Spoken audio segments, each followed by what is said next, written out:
I speak English, but not fluently enough to run a channel in that language, especially with my strong accent. I speak English, but not fluently enough to run a channel in that language, especially with my strong accent. What you just heard was a comparison of my actual voice with a dubbing prepared by AI. I'm launching an English language channel. One difficulty is that I don't speak English as well as I'd like, but using technology, I've found a solution and I'm going to test it now. This episode won't be a tutorial on HeyGen or Synthesia, but simply documentation of the experiment I'm launching. Why an English channel? A channel about automation and AI for companies is a so-called blue ocean. Hardly anyone talks about it from a business perspective and solving company problems. But the Polish market is small, maybe about 200,000 people. These are decision makers in companies who would actually benefit from what I'm saying. English gives access to the global market. And I'm not saying this in terms of globalization, synergy, energy, but just a simple calculation. With a small additional workload, I gain a potentially many times larger reach and can show a much larger number of people how to use my knowledge and experience. The question is, how can I run an English channel without speaking English perfectly? The answer is, of course, in the spirit of this channel, which is technology, and in this case a tool like HeyGen or Synthesia. I personally chose HeyGen. You have the links in the description. One important thing, I explicitly communicate that it's an AI-dubbed channel. Transparency is very important to me. Besides, it would be a bit strange if I hid the fact of using technology while making a channel about technology. But before I show you technically how it works, think about something. I'm showing this using a YouTube video as an example, but in your company you can use it for many different purposes. And I'm not just talking about English, because HeyGen actually supports about 175 languages. A few examples. Are you exporting something to Germany? Prepare product videos in German. Do you have foreign employees? Record training videos once and then translate them into any language. Do you have a client from France? Translate the same video you already have into French. Foreign trade fairs? Make a video in the visitor's language. The cost? A dozen or several dozen dollars per video. A bit of waiting, post-production, and it's ready. And it's still much faster than in the case of traditional production. Okay, and now how it looks in practice. Step 1, which is recording the video in your own language. Everything looks normal here. I record it in Polish in front of the camera, give it to someone from the team for editing, and the video is ready for publication. Step 2 is the upload to HeyGen. I'll show you how to do it. After creating an account and logging in, this is what the interface looks like. Here we see what we can do, and in this place are the translations. We click to select the video, then the video. I always set it to advanced mode. Here in the free version we can't use the precision option that I set. It's twice as expensive, but it gives much better quality. We choose the target language. We choose the source language. You can leave it on auto detect, but I always prefer to change it. This option allows you to adjust the video length to the language. There's a big difference between languages, so it's worth keeping this option checked. Lip syncing, that's pretty obvious. If we have poor quality audio, we can clean it up. With higher subscriptions, you can get higher quality. Though in practice it's still not perfect. Even if it's claimed to be full HD or 4K, it's not quite that perfect. This is just an organizational matter, where our new file will be in HeyGen, the option to create subtitles and voice enhancement. If we choose this option, our voice will be less like the original, but sound better to an outsider. Oh, one important thing. HeyGen translates the audio, synchronizes the lip movement, but it doesn't translate any subtitles, so if the video you upload has subtitles, they'll stay in the original. And one more piece of important information. HeyGen allows you to create avatars.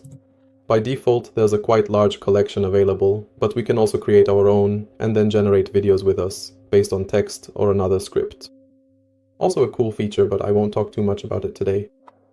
When the English video is ready, I review it from start to finish. I check if proper names are pronounced correctly. Very often they aren't.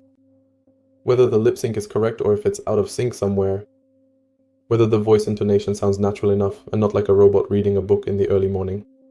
Although in my case, this robot is actually quite close to the original. Does the translation still make sense? It's usually very high quality, but sometimes there are issues, whether with national idioms or some technical details, so you definitely need to check that too. If needed, I add an extra voiceover translation and combine it all in post-production. The whole production process, once I have the Polish ready to convert to English, takes 2, maybe 3 hours. A lot depends on the details, what needs to be refined, post-production, maybe extra slides. The translation itself takes much less time. It wouldn't be behind the build if I didn't talk about the difficulties or what to look out for. The first thing is quality. Even if HeyGen claims the video is full HD or matches the highest resolution in practice, it's still just upscaled, 720p. It's not terrible. You can fix it in post-production even with a simple CapCut. It's worth keeping that in mind. Second thing is, sometimes the lip sync isn't perfect, and you have to pay attention to that, especially in a shot like this where it's a talking head. It can look unnatural, sometimes things get out of sync, but you can work around that, for example, by adding some B-roll, or covering that part up, or ultimately just generating it again. It's a bit annoying, but it's not a deal breaker. Another thing worth noting is local names, people's names, and technical terms. HeyGen won't do it perfectly. For instance, I have to add my own name manually, but that's also something you can work around. Sometimes it can also happen that the video processing itself gets stuck at 1%, at 99%. Then you have to cancel it and upload it again. Usually that helps. Credits are not deducted from your account then. Besides, due to the different lengths of words and sentences in various languages, unnatural pauses tend to appear between phrases during translation, which then need to be removed in post-production. Is it worth it? You can judge the actual quality for yourselves by watching this episode. What's the legal side? With the paid plans, you have full copyright to whatever you render. It's worth remembering, though, that as of this year, the AI Act is in effect in the European Union, which means, well, in this case, the need to label AI-generated materials properly, which I think should be done anyway. This inaugural episode isn't an episode about I did X and achieved Y. It's basically the start and a record of an experiment. But getting back to what's more important, which is your company and your use cases. What does this tool give you? First and foremost, scalability. A video recorded in one language can later be translated into many, basically any number, all with a relatively low investment of work and cost. Speed of response. If you have a client from another country, you can quickly translate a video for them and send it the same or the next day. Ease of iteration. Has something changed in your service, product, or company? You quickly record a video in your own language and translate it into all the necessary ones. Barrier to entry. Until now, creating video, especially in multiple languages, well, that was a huge cost, an investment only for the largest companies. Now, even a small company can afford to have videos in different languages, depending on the markets they operate in. And that's the core of this episode. Language barriers in business have ceased to be financial barriers. There's still quality barriers for now, but with every iteration, the tools get better and better, so it's worth getting to know them now. If you run a company and wonder if such tools can help you break language barriers, the answer is, well, as you can see, yes. If you have video materials that you'd like to have in other languages, test it out. Go to heygen.com, pick any video, set the language, and see how it looks in practice. It'll take you 5 minutes. Granted, the free plan will add their watermark, but it'll still let you evaluate it. And besides that, write what's holding you back in your business. And I'm serious, because if it's interesting, maybe I'll make an episode about it. See you in the next one.